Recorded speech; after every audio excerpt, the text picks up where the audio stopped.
बेटियों को बोझ तुमने बनाया, तुमने।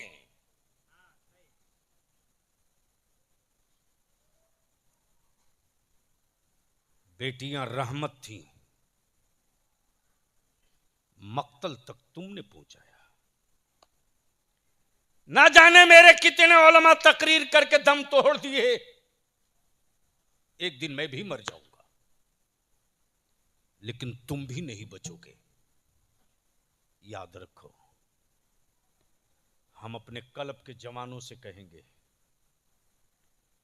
जलसा करा करके आप बहुत बड़ा काम नहीं कर रहे हो। अगर कल्ब है तो पूरे कलकत्ता का, पूरे खर्दा का आप ठेका नहीं ले सकते हो। लेकिन मैं कल्ब के जवानों से कहूंगा कि अपने कल्ब को एक पंचायत की शक्ल दो। हर घर से एक नौजवान लो, हर वार्ड से 10-20 नौजवान लो और 2 सूत्री प्रोग्राम तय करो। मेरे मोहल्ले में कोई खरीदा हुआ दूल्हा नहीं आएगा।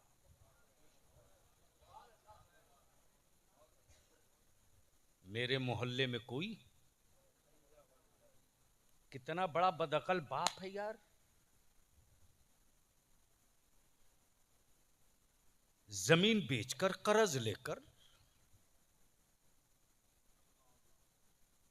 नमक रोटी खाकर पूरी जिंदगी 2-2 रुपया जमा किया। बेटी के निकाह के लिए रिश्ता तय किया तो फ्लैट देखा, टाइल्स देखा, मार्बल देखा,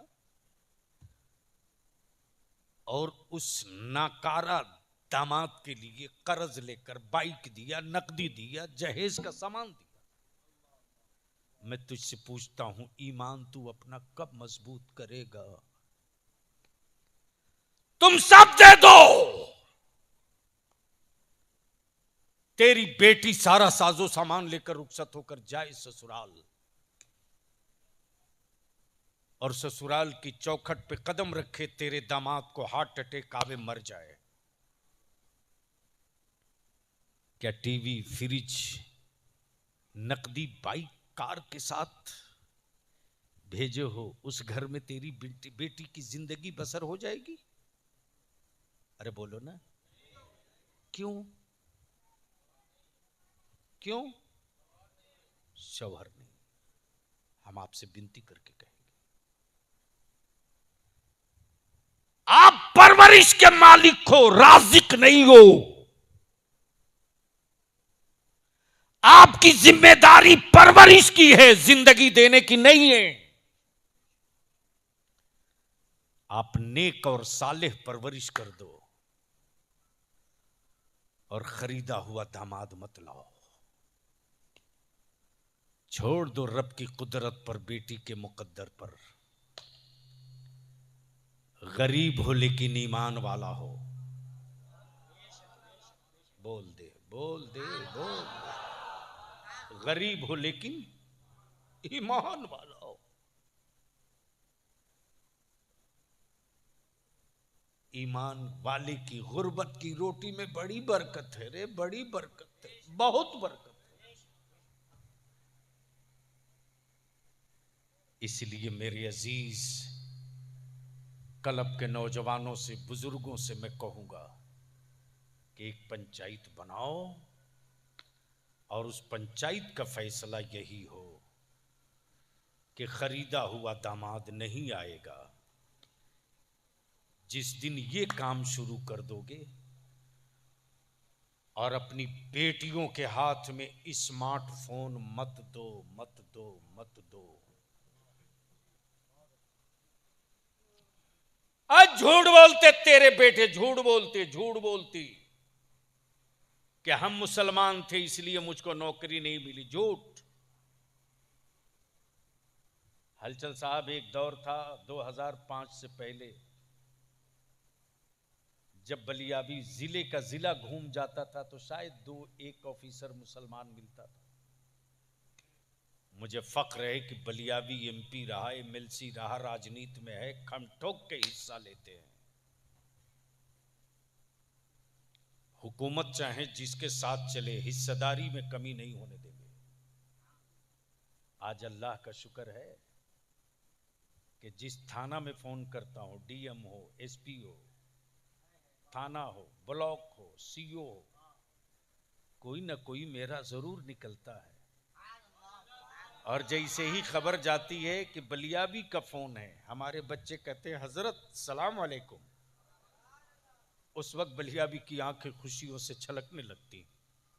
मैं पूछता हूं बाबू, हजरत आप आवाज उठाते थे ना, हम लोग मेहनत करते थे, आप इदारे शरिया में बैठते थे, कभी कभी हम लोगों को बुलाते थे। हम अपने अजीज बच्चों से कहेंगे मोबाइल का डब्बा लेकर के ओटा पर, गली में, चौराहे पर अड्डा मत मारो, अड्डा मत मारो। गूगल से हिस्ट्री निकालो, इस मुल्क की आजादी में तेरे बाप दादा की क्या कुर्बानी रही। प्रिंट लेके चौराहे पर गट्टा पकड़ के बात कर, निकालो तारीख। मेरे अजीज, बचा सकते हो तो बचा लो। आप चाह जाओगे, नौजवान चाह जाएगा, तो किसी की औकात नहीं है जो मेरी बेटियों की तरफ नजर बद उठा सके। इसलिए इन्हीं चंद जुमलों के साथ सिर्फ रबीउल अव्वल का जुलूस निकाल देने से आशिक़े नबी नहीं हो जाओगे।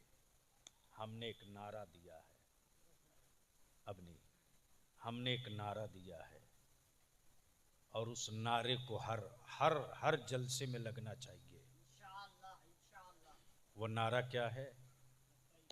जश्न आमदे हुजूर भी नहीं, जश्न आमदे सरकार भी कायम करें नमाज भी। इसलिए एक नारा यहां से बुलंद कर दो, जश्न आमदे सरकार भी।